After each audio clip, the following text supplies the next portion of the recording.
Influências dos pais. Esse é o tema do capítulo 19 do livro Mente, Caráter e Personalidade, que nós estamos estudando no programa Adoração em Família. Que bom que você está com a gente, já com o seu livro em mãos, provavelmente, olhando o seu guia de estudos. Hoje temos conosco para conversar sobre esse tema dois pastores. Pastor Donato Azevedo Filho, que é líder de Ministério da Família lá no noroeste do Brasil, a sede do escritório em Manaus. E temos conosco o pastor Jair Góes, também é o líder de Ministério da Família para a região centro-oeste do Brasil e mora em Brasília.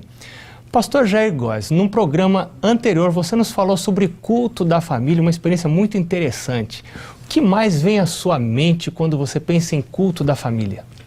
Nesse primeiro momento, pastor Marcos, o que vem à minha mente são os meus filhos. Eu penso quando eles eram bem crianças.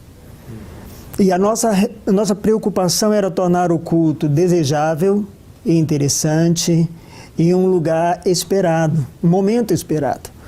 Não podemos permitir de maneira nenhuma que o culto seja colocado como uma obrigação, uma tarefa.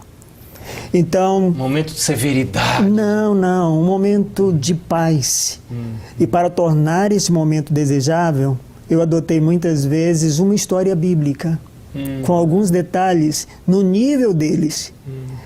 E isso tornava o momento do culto sempre um momento esperado. Pai, o Senhor vai continuar a história que o Senhor começou a contar ontem? Que bom. Criar esse ambiente para o culto é muito importante. Que bom. É um momento também para acarinhar os filhos, contato físico, fazer carinho durante o culto, né? Talvez o único momento do dia para isso. Muito bem, vamos para o nosso livro. Você aí pegue o seu livro, pegue o seu guia de estudos. A primeira pergunta: qual a estratégia de Satanás, pastor Donato, para destruir os filhos? Parece que Satanás tem um rumo bem definido para destruir os filhos. O que ele faz? Ele paralisa a mente dos pais. É interessante que, se você ler esse trecho no livro, ele fala que os pais se tornam lerdos para suspeitar, olha só, lerdos para suspeitar que os filhos estão em erro, em pecado. Meu filhinho é tão bonzinho, meu filhinho não faz nada errado, Exatamente. Ele é tão queridinho. Acho que assim, pastor, só me permita, claro. Os pais, eles às vezes com excesso de zelo e carinho, isso serve como uma venda nos olhos deles. E alguns filhos até enganam os pais, professando que são cristãos, mas a mente, ao passo que quando estão professando ser cristãos, a mente e o corpo estão em destruição. Que coisa, que cuidado, quanta oração a gente tem que ter para poder discernir isso, né? Uma das coisas que Satanás pode usar para desviar os filhos dos caminhos de Deus é também o regime, a alimentação. O que um regime simples pode fazer para ajudar num relacionamento dentro de casa, pastor? Às vezes o alimento, ele torna-se um fator de excitamento. E faz a criança ficar irritada, inquieta. E os pais às vezes nem percebem que isso está ligado à alimentação que estão oferecendo aos filhos. Então, ser bem cuidadosos em relação a esse ponto. Eu sou aquilo que eu como. Sem dúvida nenhuma. Os pais de Sansão tiveram orientações sobre comida.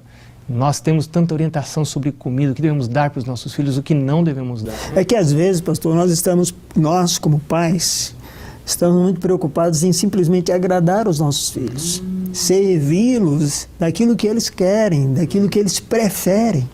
Em vez de aquilo que o Senhor prefere. Aí está. E claro, em algum momento dá liberdade, sim, tudo bem. De permitir que eles escolham. Dentro do razoável e dentro da vontade do Senhor. Perfeitamente. Em algum momento pode ser que uma esposa não dê conta de educar os filhos sozinha. O que o marido deve fazer nessa hora? Página 166. É interessante, né, que há papéis bem definidos na família, né? O pai, o sacerdote, a mais nobre tarefa de uma mãe é educar os filhos, mas pode ser que a mãe negligencie isso.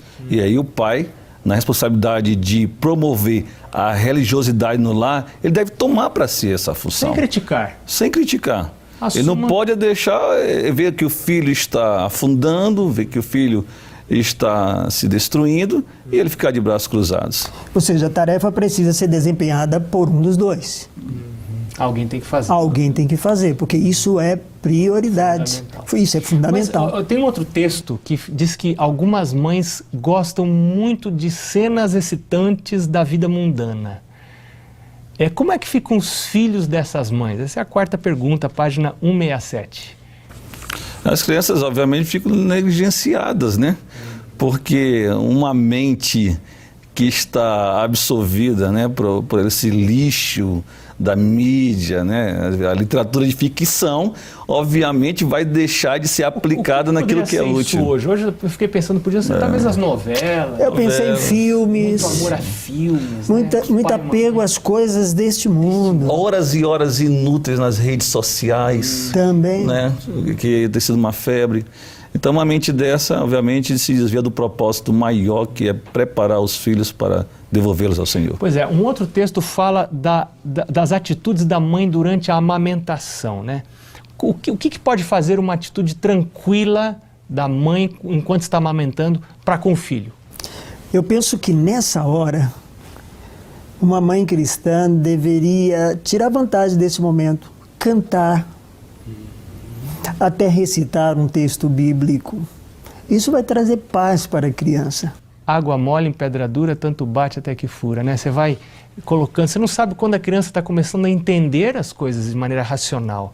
Então vai falando, né? Muito boa sugestão. As primeiras experiências sensoriais de uma criança é no contato com a sua mãe nesse primeira amamentação. Isso fica ali, ó, profundo e indelével, e de alguma maneira, algum momento na vida vai se manifestar.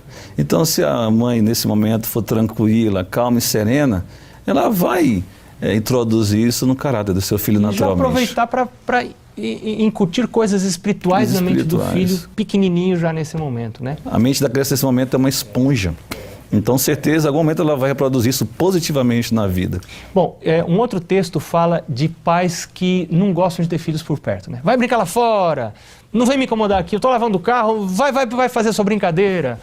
O que esse texto diz de benefícios de você ter os filhos sempre por perto? O contrário, né? O que acontece quando você quer ter os filhos sempre por perto? Ali a principal vantagem, pastor Marcos, é que ao tê-los por perto, você pode observá-los melhor. Ver quais são as tendências, quais são as suas dúvidas. Corrigi-los. Então a presença do pai é importante. Mas nós vivemos numa época com tanta correria que esses poucos momentos que os pais deveriam dedicar aos seus filhos, eles utilizam para outras coisas e, por vezes, até acham que esse tempo dedicado aos filhos é desperdício. Isso é um egoísmo da nossa parte como pais, né? Porque temos uma tarefa tão importante, tão solene diante de Deus para com os filhos, que é um egoísmo pensar nisso. E, pastor, por muito tempo se criou um mito de tempo com qualidade substitui tempo com quantidade.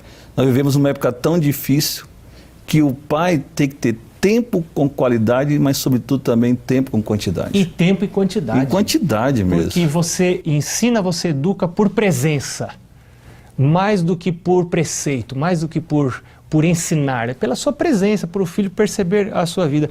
E a última pergunta que está no nosso guia de estudos tem a ver com aquelas crianças cujo desejo é lei. Tem casa que quem manda é a criança que diz o que come, a criança que diz o que vai fazer, a criança que diz que hora vai dormir. E o que acontece com esse tipo de criança? Como é que ela fica? O que diz o texto? O que se pode esperar de uma criança dessa? Reina de modo absoluto em casa. Ela é que dá as ordens e os pais têm que se amoldar aos seus sentimentos, seus desejos. Então, ao crescer assim, lançando mão dessa liberdade, elas terão sérios problemas. Interessante, porque eu fiquei pensando que a criança que tem os seus desejos satisfeitos deveria ser uma criança contente. Mas o texto diz que é o contrário, ela se torna uma criança descontente. Descontente e desassossegada. Desassossegada. Ou seja, insatisfeita com a vida. Em vez dela ficar satisfeita com tudo que lhe dão, ela é uma criança que, exatamente no momento que você deixar de fazer também, isso vai promover um descontentamento. É o efeito contrário. Ela pensa que o mundo gira em torno dela. E que todos existem para servi-la. E quando não se faz o que ela quer, aí vem esse descontentamento. Aguenta uma pessoa dessa quando se torna jovem adulta? Vai dar problema em toda a comunidade, vai dar problema para a sociedade, vai ter um casamento conturbado, porque isso tudo foi desenvolvido lá na infância. Uma pessoa infeliz que não tem uma noção real da vida. Muito bem, Foi um prazer a gente estar conversando sobre esse assunto. Você que é pai, você que é mãe ou vai ser pai, vai ser mãe, Deus o abençoe nessa nobre tarefa de educar seus filhos.